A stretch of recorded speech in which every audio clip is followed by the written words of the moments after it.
Hello, everyone. My name is Sarah Gallo. I'm the librarian at the Assyrian Cultural Foundation's Ashurbanipal Library. I'm super excited to participate in the Nabu Circle lecture series, which marks the beginning of many more insightful lectures to come. Before I present our guest speaker for today, I'd like to provide you with some context regarding the purpose behind organizing the Nabu Circle lecture series. In the annals of ancient Assyria, the god Nabu was the lord of wisdom and revered as the patron deity of scribes and scholars, instilling within the heart of Assyrian civilization a profound veneration for knowledge and erudition. Under the benevolent gaze of illustrious rulers such as Ashurbanipal, a grand library arose in Nineveh, elevating the pursuit of scientific understanding to unprecedented heights. The Assyrian legacy of intellectual inquiry persisted, transcending epics and weaving its way into the fabrics of history as the Assyrians founded esteemed centers of learning, exemplified by the illustrious school of Nisibis, which propelled Islamic civilization into a golden age of enlightenment and progress. Enduring trials and tribulations, including the First World War, the Assyrian people clung to their unquenchable thirst for knowledge, allowing their love of learning to go undiminished. In the embrace of this noble tradition, the Nabu Circle lectures, initiated by the Assyrian Cultural Foundation, now serve as a platform for distinguished scholars to congregate to impart their insights into the annals of ancient history, literature, language, and culture, preserving and perpetuating the brilliance of a civilization forever marked by its profound love for wisdom. Today, we are pleased to have Dr. Shana Zaia as our speaker. Dr. Zaia's topic for today's lecture is The Brothers' Conflict, the Assyrian Civil War of 652 BC. Dr. Shana Zaia is an assistant professor of ancient history in the Department of Art and Culture, History and Antiquity at the Vrije Universiteit in Amsterdam. She completed her PhD in Assyriology with distinction from Yale University, where she also earned her Master of Philosophy in Assyriology with a Comparative Semitic Languages minor. Dr. Zaia's research focuses on the interplay between royal power and official religious cult in Assyria from 1000 through 600 BCE.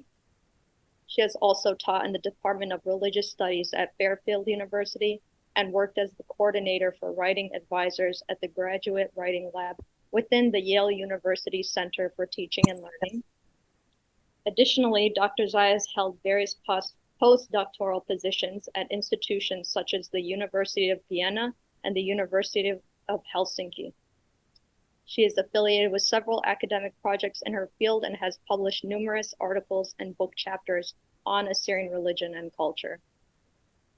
After the lecture, we invite you to stay updated on the latest news and events of the Assyrian Cultural Foundation by following us on Facebook, Instagram, Twitter, and YouTube. These lectures will be recorded and posted on our YouTube channel. I'll provide you with links to all our social media channels in the chat. Now I'd like to pass the floor to Mr. Robert DeKelaita, who has played a vital role in coordinating all of these efforts. Thank you, everyone. Thank you, Sarah. Very nice of you. And good afternoon, everyone, or good evening, depending on where you are. We're really honored to have Dr. Zaia again with us, an Assyriologist. I just love saying that over and over again, who's been in teaching in Europe, and she is focused on some very interesting topics. And today's topic is extremely interesting because those of us who follow ancient Assyrian history tend to think of the fall as coming suddenly in 612 BC.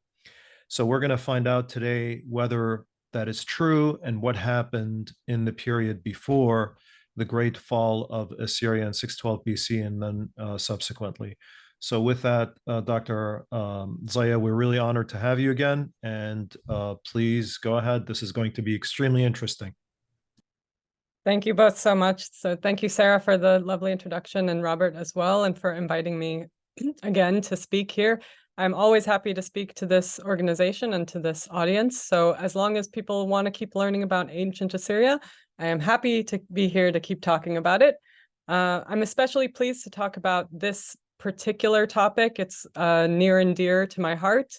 I have published a couple articles about Shamash-shumu-kin, who will be one of the main protagonists or antagonist, depending on your perspective, of today's talk. So all of my publications are freely available on my website, so they're easy to find.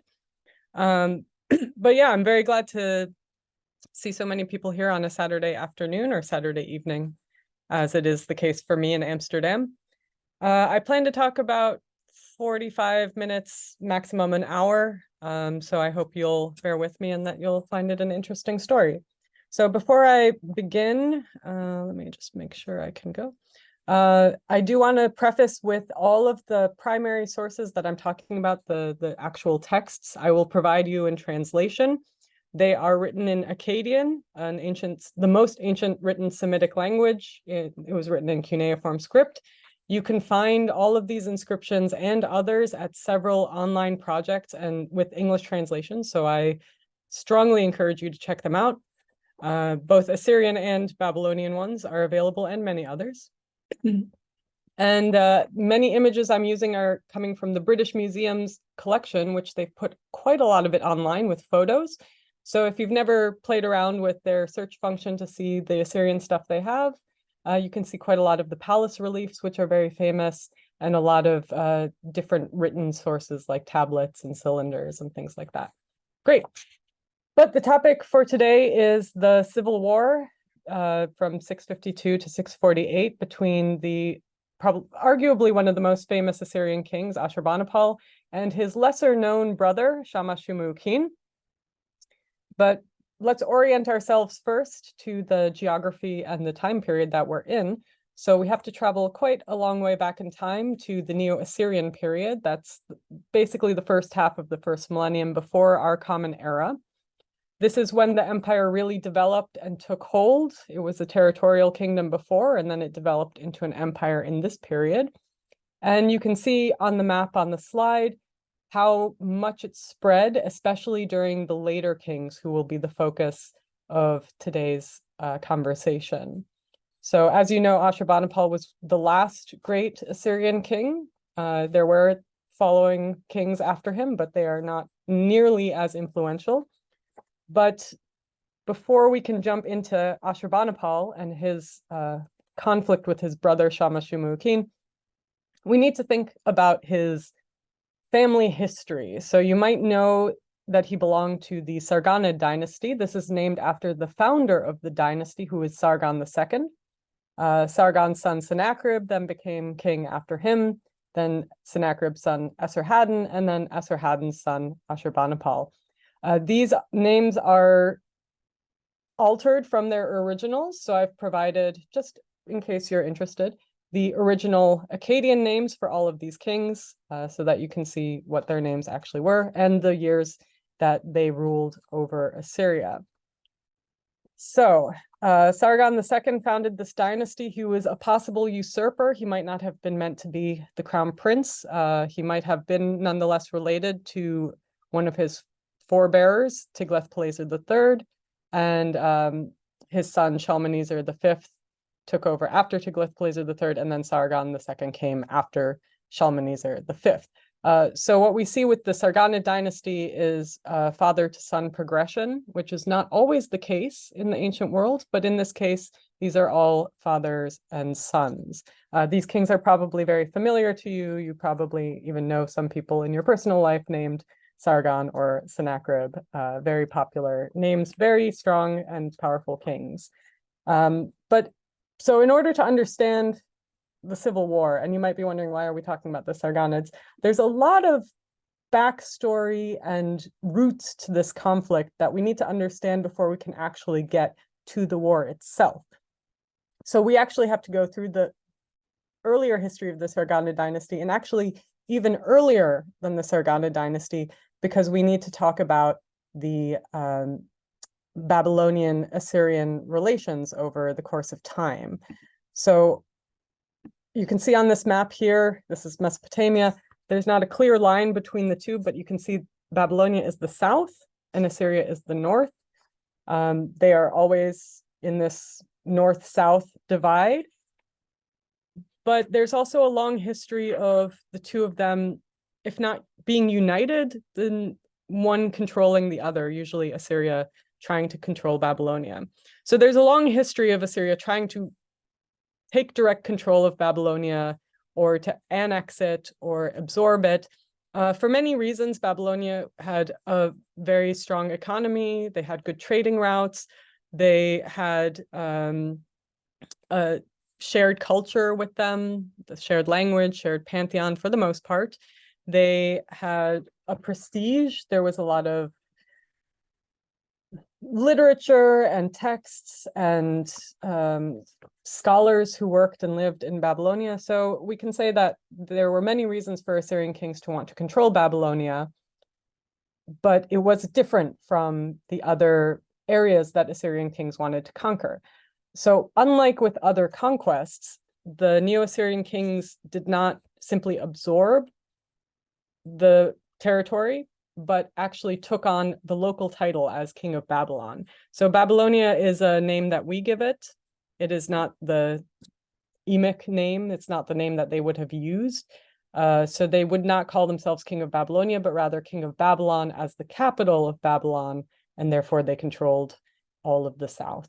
So unlike with, say, the Levant, Assyrian kings did not take local titles there, but when they took over Babylonia, they would call themselves King of Babylon as well as King of Assyria. So there is this history of having a seat in both the north and the south. This really starts with Tiglath-Pileser III. He came before the Sargonids, as I mentioned. He wasn't the first king to conquer Babylonia, but he was the first to be recognized as King of Babylon in Babylonia, as well as King of Assyria in Assyria. And this really set the trend for the following kings, especially the Sargonid kings. Sargon II became king of Assyria and Babylonia, and his sons and grandsons wanted to follow suit. It wasn't always easy. It wasn't always peaceful. There are many moments of Babylonian sort of independence movements, I suppose we can call them, and revolts or rebellions from certain cities or certain regions. But there's one particular moment in Assyrian-Babylonian relations that I want to highlight, and this is a major breakdown between the north and the south that happens under Sennacherib. He destroyed Babylon in 689 BCE and actually rejected the kingship. So he was king of Babylon and Assyria, but he ended up destroying Babylon and rejecting that title. So this didn't come out of nowhere, of course. The destruction of Babylon came after several years of escalating issues with the south. There were revolts. One of his Assyrian appointed governors was unseated. Usually in the case of territorial control, you have a local governor, and then if that doesn't work out, then you put in your own person. And then if that doesn't work out, then you annex that territory and just bring it into the empire. So after the Assyrian appointed governor was kicked out and the Babylonians went for independence, he actually put his crown prince, Ashurbanipal as the governor of Babylonia, thinking that maybe this would be good training for him for when he becomes king of Assyria.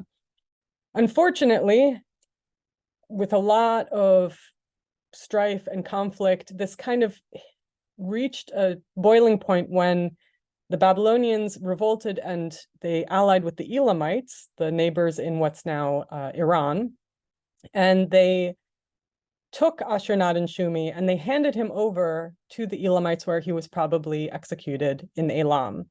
So Sennacherib lost his crown prince, he lost his son, and it was an escalation that really seemed to have broken him in some way, and he went into full-on war with Babylon. This culminated with a major battle at Halule, a location on the Tigris, in 691, and he claims to have won there against a coalition of Babylonians led by a Chaldean king named Marduk, and they had allied with the Elamites, and some sources are not as clear on his victory, but he claims victory, and he does indeed then go on to siege Babylon for quite a long time.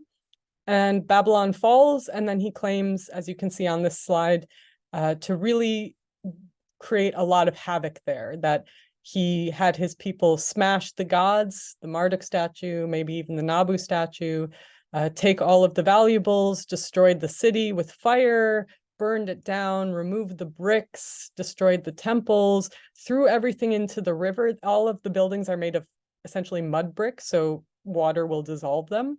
So he actually he claims to dissolve the entire city and all of its monumental buildings. And he even says he made its destruction surpass that of the deluge, the big flood of mythology. So this was a really traumatic event for the Babylonians.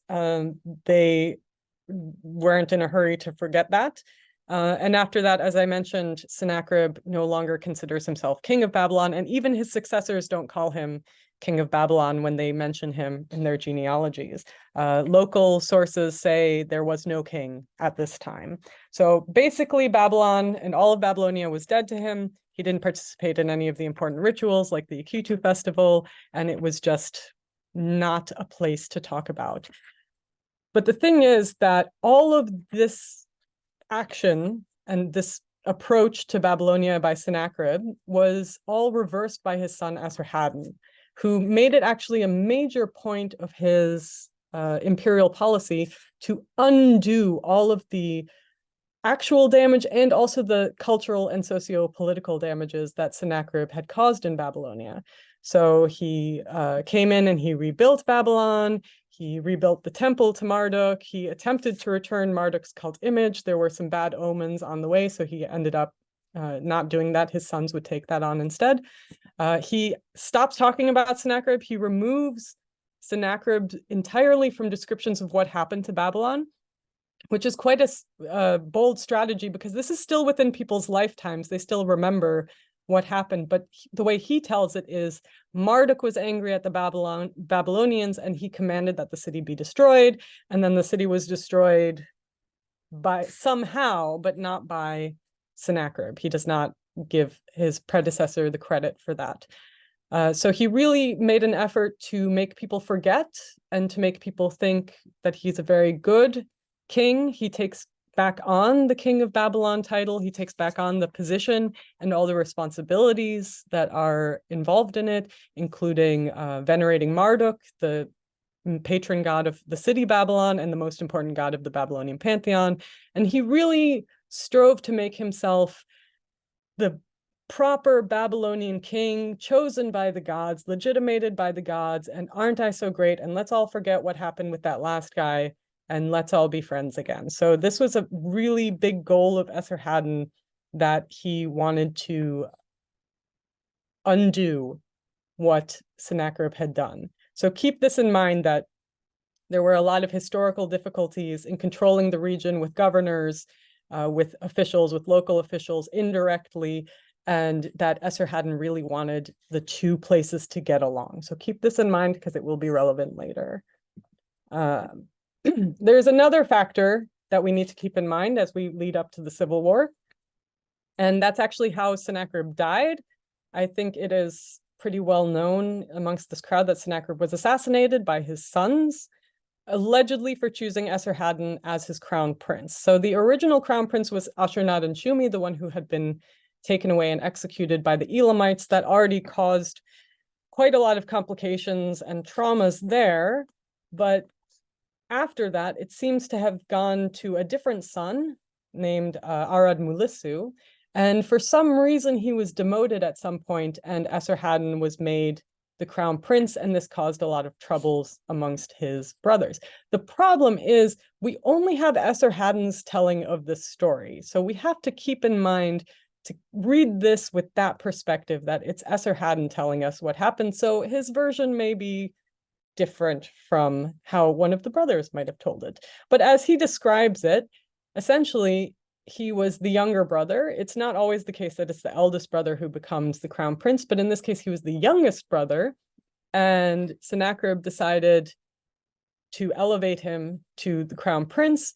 And as you can see on the slide, this cylinder that he has described as his whole, or the prism that's depicted there, has this account of his rise to kingship that persecution and jealousy fell over my brothers. They forsook the will of the gods. They were plotting evil. They started rumors and slander, and they went out of their minds and did everything displeasing to the gods. And then they butted each other like kids, like baby goats, for the right to exercise kingship. But I, Esarhaddon, who does have the help of the great gods, who does not turn back in the heat of battle, I heard of their evil deeds. I mourned, I cried out, I raged like a lion, I became furious. This is the point of the assassination, and the way he's describing it. He was legitimately chosen by his father and his gods. The brothers were acting against the will of his father and against the gods, and this is an extremely traumatic event. He did succeed in the end, otherwise we wouldn't have this inscription, and he did take kingship in Assyria. As you'll see, the history is often written by the victors, and that's certainly the case here. We actually don't really know what happens to the brothers. They fled, and they may have been captured and executed. They may have simply stayed in exile, but this was a difficult and violent succession between one king to another, and that's important to note in the lead up to the Civil War. I do want to note that it's never explicitly written here how Sennacherib died, and we'll come back to that as well, because this will also be important later. It's also important to realize that if you're the king, the most dangerous people around you are the people closest to you, which we see play out time and time again. So we have these two things in particular. We have Esarhaddon's desire to have lasting and peaceful relations with Babylonia and to keep control in a effective way. And we have his complicated and violent and problematic succession that he had with the disputes of his brothers. So this led him to what was an extremely unusual and, in fact, a unique solution when it came time to naming his own heir to the throne. So these two factors in particular seem to have led him to appointing a split kingdom, a co-regency of two of his sons. So he appointed Ashurbanipal to be the future king of Assyria, and another son, probably an older son, in fact, Shamash-shumu-kin, as the king of Babylonia. So we don't know explicitly why he did that. These are my suppositions, considering the historical background to both Babylonia and his own personal succession story.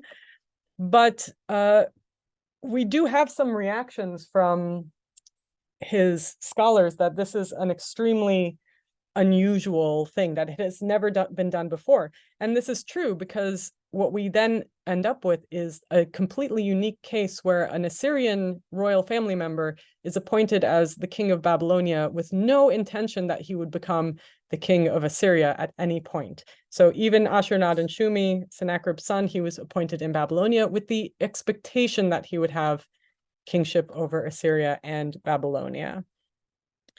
So he seems to have wanted to maybe counteract Sennacherib's problems by having a legitimately installed Assyrian king, Assyrian royal family member in Babylon, dedicated to just Babylonian affairs, rather than splitting his attention between Assyria and Babylonia, and also having one of his sons in charge of Assyria. So they sort of split the oversight.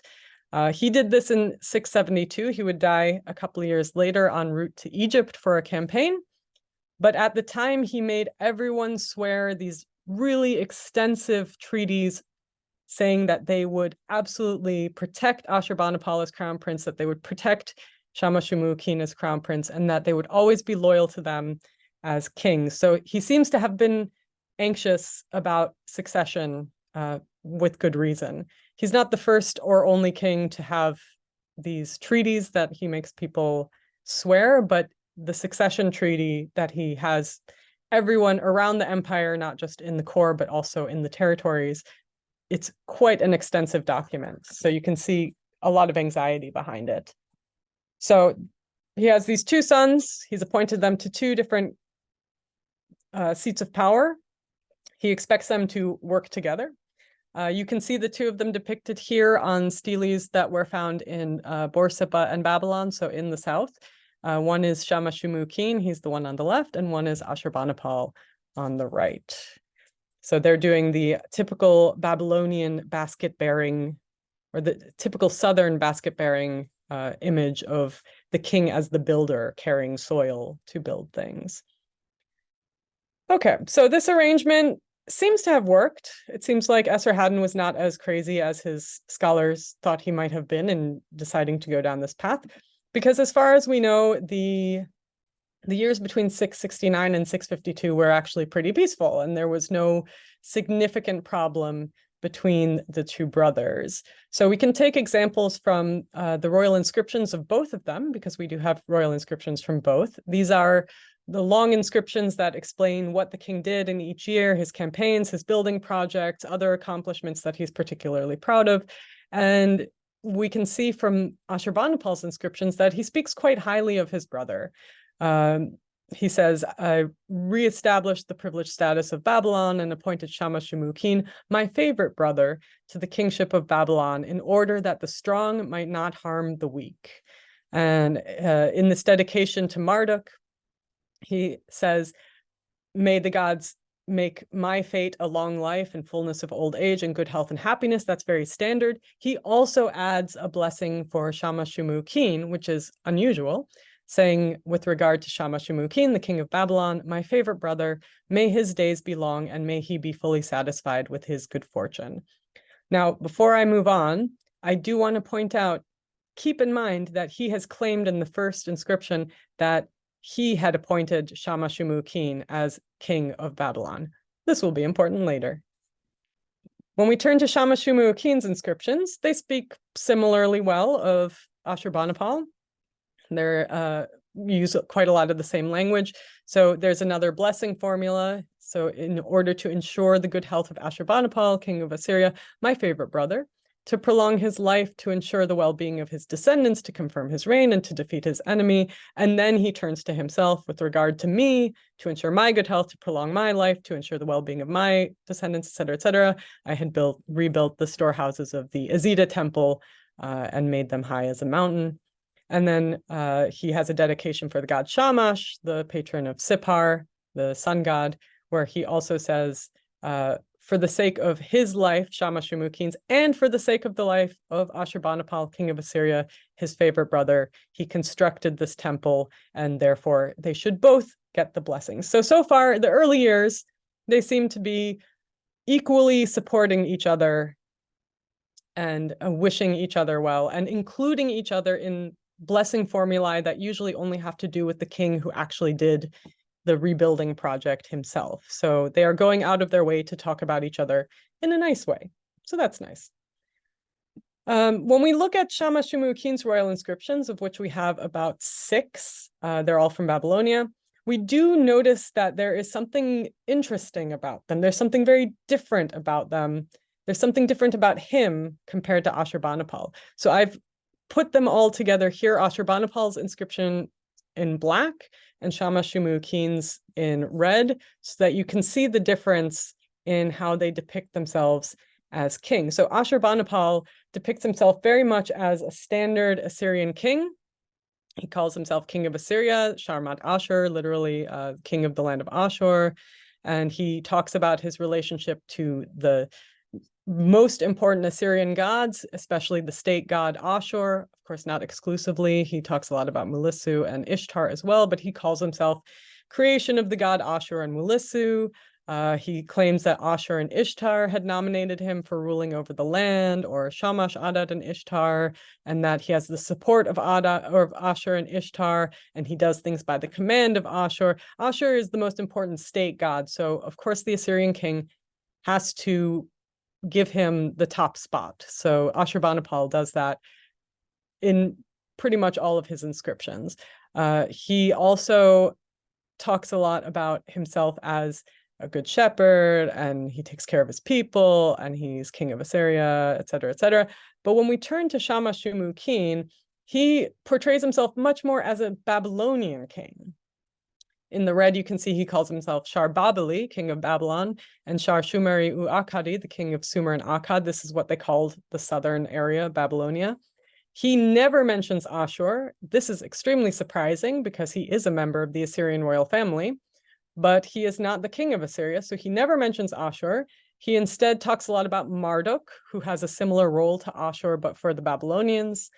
He talks about Arua, who is Zarpanitum, Marduk's spouse, and he doesn't really mention Ishtar or Mulisu. Ishtar and Mulisu both heavily associated in the Assyrian pantheon with Arbela and Nineveh. So he prefers Marduk and Zarpanitu as his main, as his primary gods who support him, who nominate him for kingship, who make him legitimate, and who he turns to for support, and whose commands he follows. So he also calls himself a shepherd, but he calls himself the favorite of the gods Enlil, Shamash, and Marduk. These represent the major Babylonian cult centers, Nippur, Larsa, Sippar, Babylon.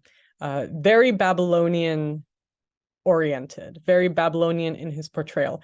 Basically, the only place where we really see that he is part of the Assyrian royal family is in his own genealogy, that he does call himself son of Esarhaddon, king of Assyria and king of Sumer and Akkad, grandson of Sennacherib, king of Assyria, not king of Sumer and Akkad. Remember, Sennacherib rejects the titles from Babylon.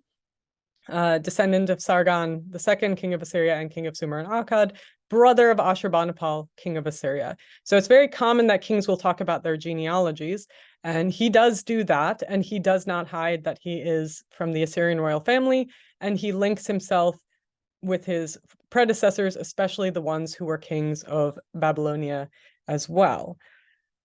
So far we have quite a nice story of two brothers ruling as neighboring kings, calling each other their favorite brother, doing nice things for each other, basically doing the best they can to embody their respective roles. Ashurbanipal very much as an Assyrian king, a king of Assyria, and Shamash-shumu-kin really embodying the Babylonian kingship. So that's going to affect also Shamash-shumu-kin's identity, perhaps, as we go on. But remember, not everything was rosy in the previous slides. I mentioned that Ashurbanipal claimed to have appointed Shamash-shumu-kin, and we saw that in the inscription. So this might be one of the first hints that there was tension between the two brothers, and this eventually would lead perhaps to the breakdown of their relationship. So Ashurbanipal is the more powerful king as king of Assyria. He has the more dominant seat. He has the more dominant position. He seems to have treated himself as if he was Shamash-shumu-kin's superior, not just claiming credit for appointing him, even though Esarhaddon is the one who clearly appointed him as the king of Babylon.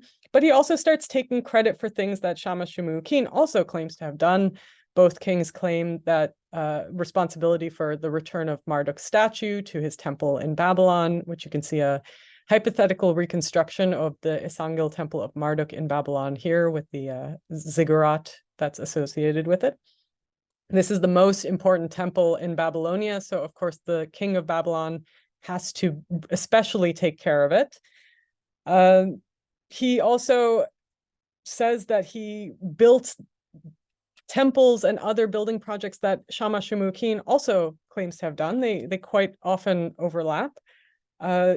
You can see that there is this letter from one of the officials in Babylonia, Urdu-aheshu. He writes to Ashurbanipal, and he basically shows in this letter that Ashurbanipal had commanded certain renovations of the Isangil temple of Marduk, and the king of Babylon has also given his own instructions for the enclosure wall and another temple in this complex, the temple of Belet-Babili. So we can see that the two of them are starting to get in each other's way a little bit from time to time, and that Ashurbanipal is taking a lot of liberties in exerting his influence, being involved in the religious veneration, being involved in the politics in Babylon, being involved in the logistics of Babylon, and treating Shamash-shumu-kin as if he is a governor that he has appointed. So we can see some of the clash starting. We can see some tension starting. We can see maybe some breakdown in the dynamic between the two of them. So it's not ever explicitly said why the civil war broke out in 652, but I would suggest that this interference by Ashurbanipal and treating his brother as if he was dependent on him rather than the equally legitimately installed king of Babylonia was probably a factor in that. So we have no archives of letters from Shamash-shumu-kin that we found so far. They might exist and we might not have found them. They might not exist. They might have been destroyed. We don't know. But we only have Ashurbanipal's voice and he doesn't talk about what happened. Nonetheless, we can maybe hypothesize that Shamash-shumu-kin was frustrated as being treated as a secondary king or as a governor and not as the king of Babylon, who should have his own autonomy in the region. He might have internalized the Babylonian identity. As I mentioned, he really portrays himself as a king of Babylonia, and that might have in some way impacted his own way of thinking about himself and where he belongs and who his allies are. And he has started to ally with local groups in Babylon, and probably quite a lot who wanted independence, who were maybe even involved to some extent in the rebellions against Sennacherib previously. So remember, there's a long history of Babylonia trying to become independent from Assyria. So the impression we get does not seem to be that Shamash-shumu-kin wanted to become king of Assyria. And this is a really important point because it does seem like he just wanted to break away with Babylonia from the Neo-Assyrian Empire, not that he was going to take over Assyria. All of the fighting happens in Babylonia. It's all allied revolts and rebellions in Babylonia. And he basically starts to build a coalition between Babylonians in several cities. And he allies with Umanigash, the king of Elam, who sends his army to help. So this is quite reminiscent of the war between Sennacherib and Babylonia, where the Elamites were also involved. They become quite a problem here and there for the Assyrians. But essentially, this seems to have been an independence movement. But everything we know from the Civil War comes from Ashurbanipal's inscriptions, because we simply don't have Shamash-shumu-kin's side of the story. And yeah, spoiler alert, Ashurbanipal wins the Civil War, so we have only the victor's side of the story.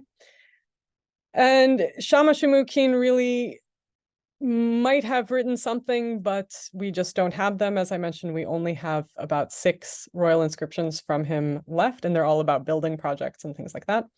But from Ashurbanipal's descriptions, he does talk about this conflict, again, from his perspective.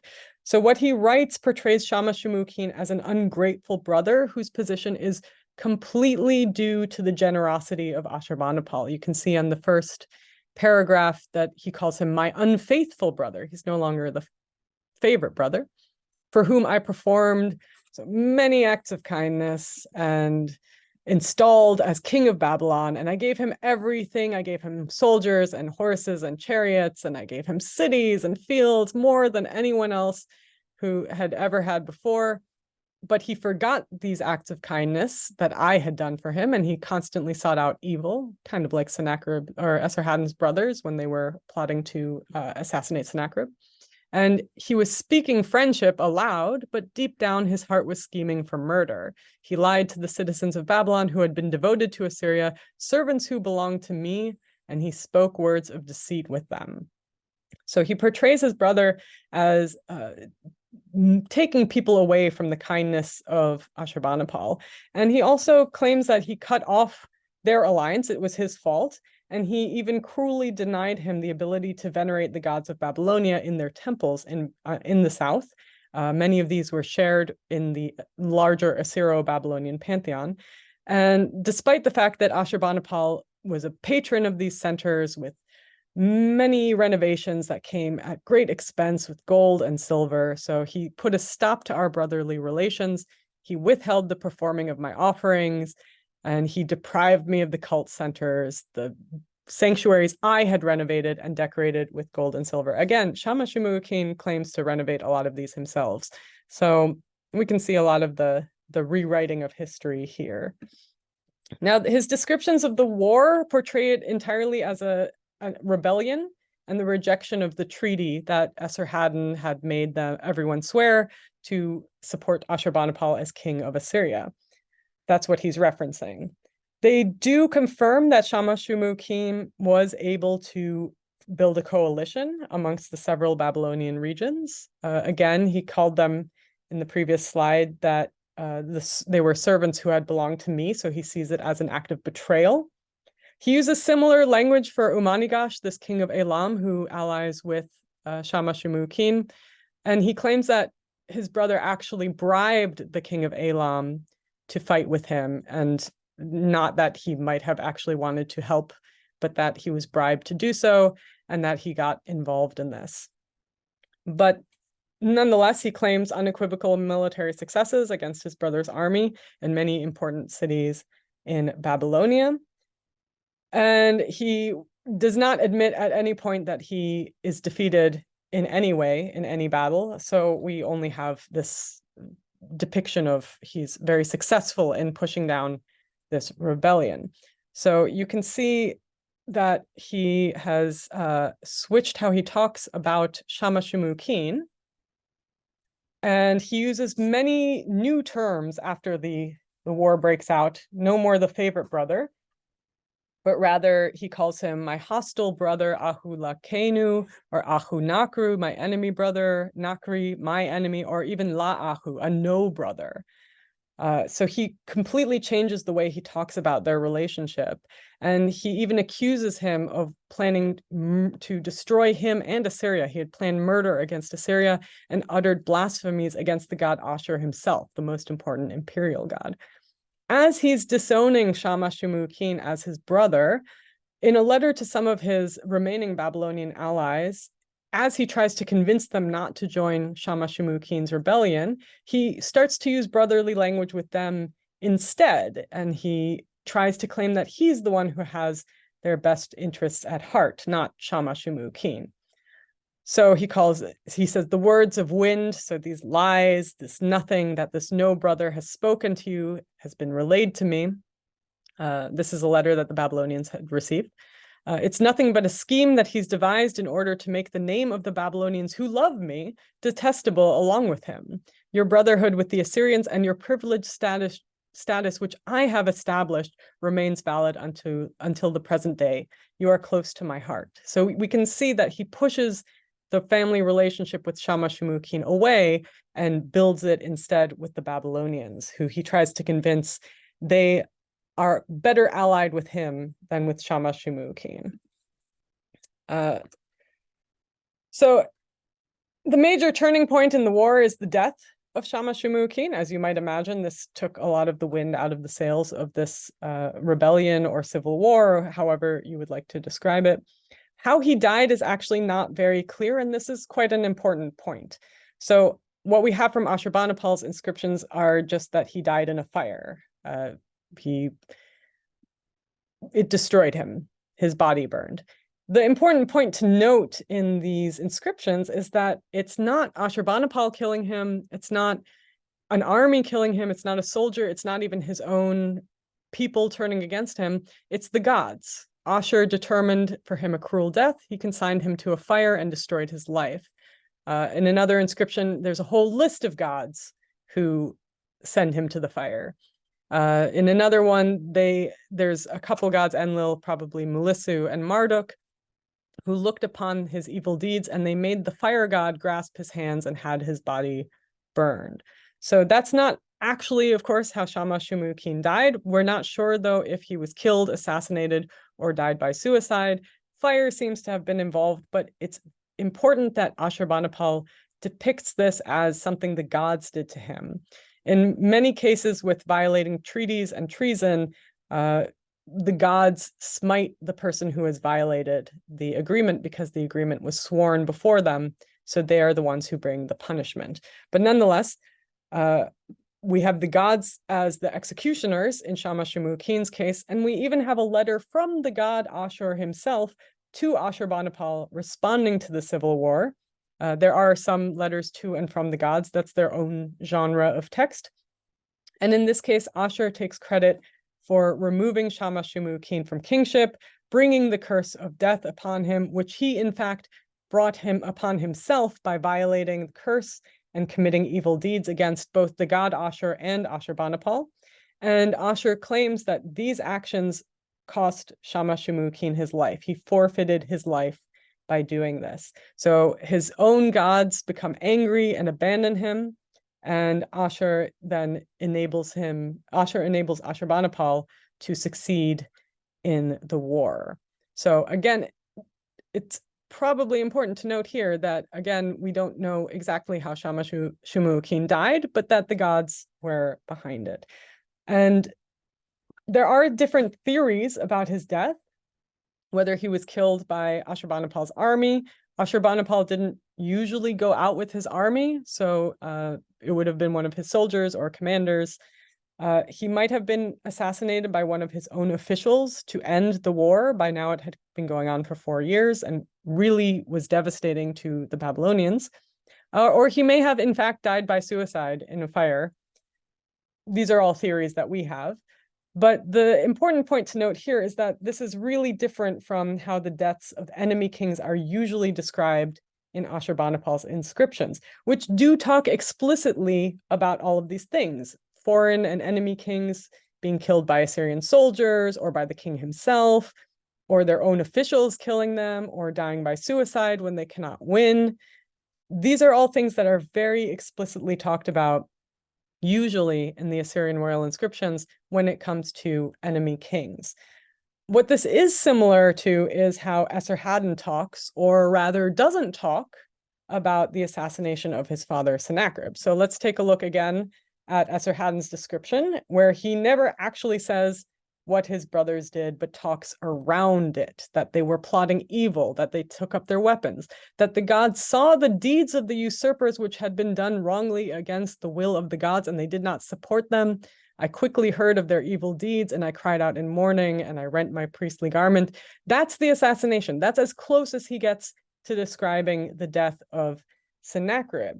We can contrast this to the biblical account in 2 Kings 19, which is not written from an Assyrian perspective, and it explicitly describes the assassination, that as King Sennacherib went back to Nineveh, and as he was worshiping in the house of his god Nisroch, probably Nergal, his sons Arad Melech, that's Ardu Melissu, and Sharezer killed him with the sword, and then they escaped into the land of Ararat.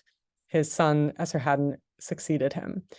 This is very explicit, and some of it is quite historically accurate, very summarized, of course, but it's not how the Assyrians describe the death of an Assyrian king.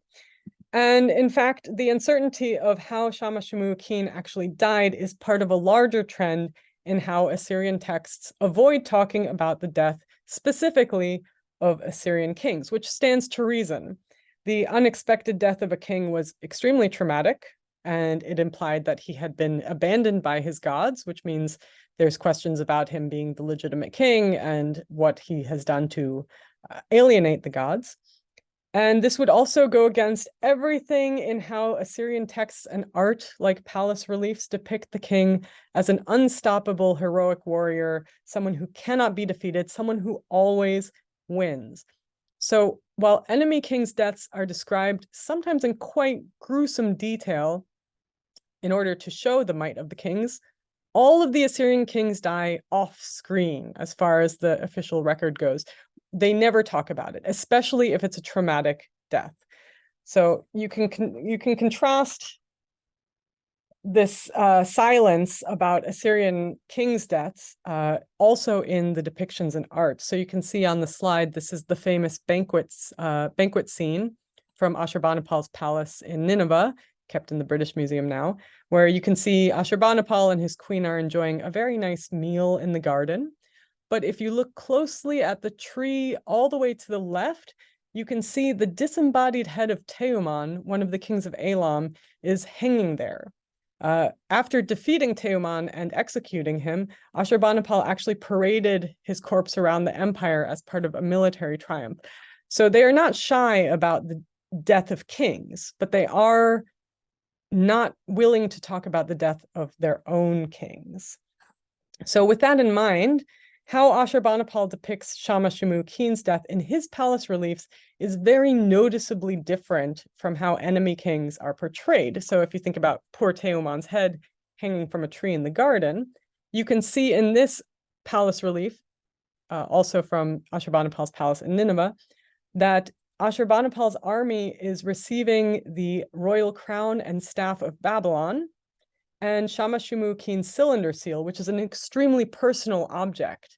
And these are what signify Shamash-shumu-kin's death and defeat, rather than showing it. We don't see Shamash-shumu-kin burning in a fire. We don't see someone executing him. He's not subjected to the humiliations that other enemy kings are, but the message is still clear that he is deceased.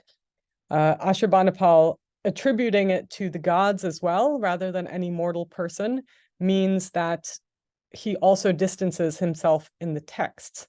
So Shamash-shumu-kin at this point is simply erased, and he's never mentioned again in any Assyrian texts. As you can see with this close-up of the basket-bearing stele that I showed you earlier, his face is literally cut away. We're not sure when that happened, but it would be consistent with the idea of erasing him from history. And what we should take away from this is that despite the civil war and the breakdown of the relationship between the brothers, Shamash-shumu-kin was still very much considered a member of the Assyrian royal family and a legitimately installed king. So his death was treated the same way as an Assyrian king's death would be.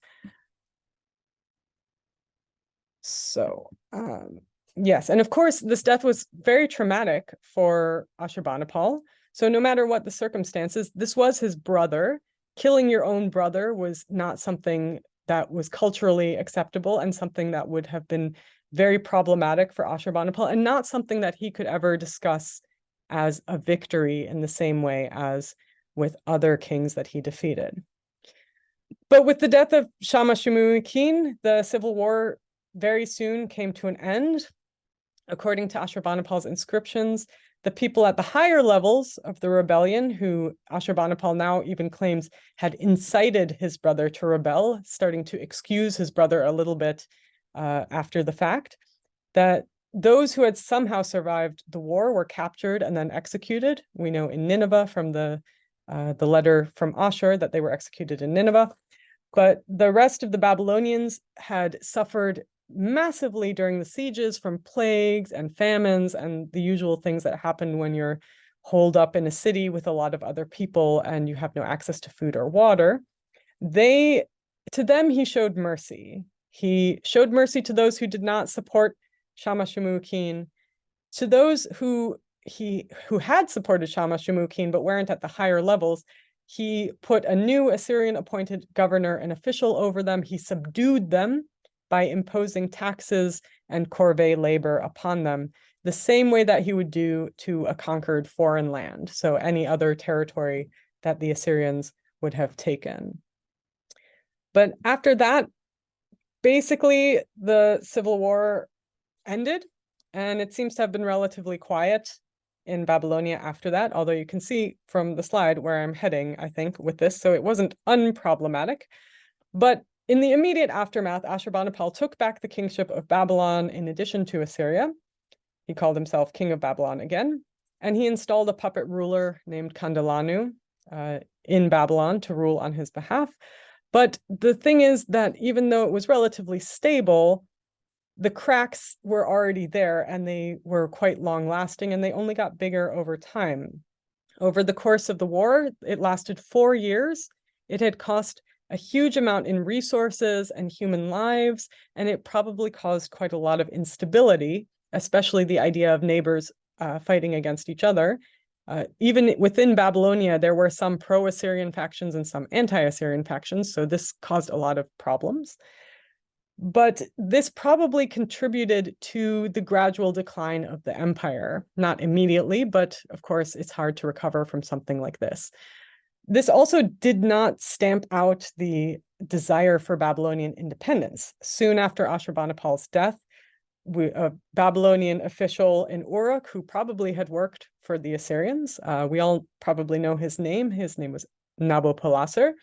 He actually was able to take power in the south, just after Ashurbanipal died. We don't know when exactly that was, either 630 or 629 or 627. And taking advantage of this instability and this desire for Babylonian independence, and also a power vacuum that the Elamites had left because the Assyrians did finally manage to defeat Elam. The Medes moved in. There was a power vacuum. Nabopolassar was able to form a coalition between Babylonians, and he was a Chaldean himself. So he managed to form a rather large coalition with people living in the south, Medes, other groups like Scythians and Cimmerians, and he declared war on Assyria. From that point, Assyria as an empire collapsed rather rapidly. So there were other problems clearly in its structure and how overextended it was. And of course, whenever a king dies and a new king takes over, that's a very vulnerable point because there is this transition of power. But basically, Nabopolassar and his army of Babylonians and Medes and other groups rolled through the Assyrian territory and systematically disassembled it, essentially. So Nineveh fell in 612 and was destroyed. Ashur fell in 610 and was destroyed. The king at the time who had taken over after Ashurbanipal and all of the successors were very short-lived, but the king at the time of this war was Sinshar-ishkun, and he actually died in battle. His successor was Ashur-uballit II, who ran to Haran in what's now Turkey, and he ruled in exile. Haran fell in 609, and Ashur-uballit was killed there. So that was the official end of the Assyrian Empire, and at that point, Nabopolassar founded the Neo-Babylonian Empire, which you can see in green on the map, that it had absorbed all of the former Assyrian territories. But very briefly, this is not the end of the story for the Civil War, which is quite interesting. It lived on in later sources and in cultural memory. There's two sources in particular that I want to mention very briefly. One is Ctesias Persica. He was a Greek historian active in the 5th century BCE, so a couple hundred years after the war. His work is lost. It's preserved in the work of another historian, Diodorus Siculus. And this is where the myth of Sardanapalus comes from. So this is the story of an Assyrian king, often interpreted to be Ashurbanipal. He's living a life of excess. He went to war with a coalition of Babylonians, Medes, and Persians. And then when it was clear that they would win and he would lose, and they were besieging Nineveh, Sardanapalus created a funerary pyre for himself, his royal court, all his possessions, and then set it on fire to die from his own agency.